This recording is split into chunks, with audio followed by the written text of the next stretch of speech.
பேதுரு அழைக்கப்பட்டார். பேதுரு சென்றார்.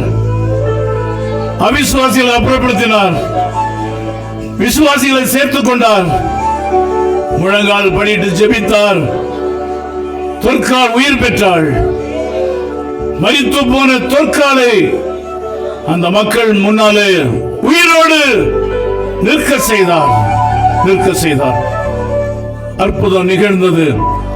அப்படிப்பட்ட பேதர்களாக இந்த மக்கள் மாற வேண்டும். ஆண்டவரே, நான் உங்களுடைய ஊழியக்காரன் என்று ஜெபிக்கிறேன். இந்த செய்தியை பார்க்கிற மக்கள் உலகத்தில் எங்கிருந்தாலும் அவர்கள் ஒரு பேதுருவாக மாற வேண்டும் என்று எதிர்பார்க்கிறேன். ஆயத்தமாயிருந்த பேதுரு, தேவ சத்தத்திற்கு கீழ்ப்படிந்த பேதுரு ரிஸ்க் எடுத்து அவன் சவாலை ஏற்றுக்கொண்டு போறான்.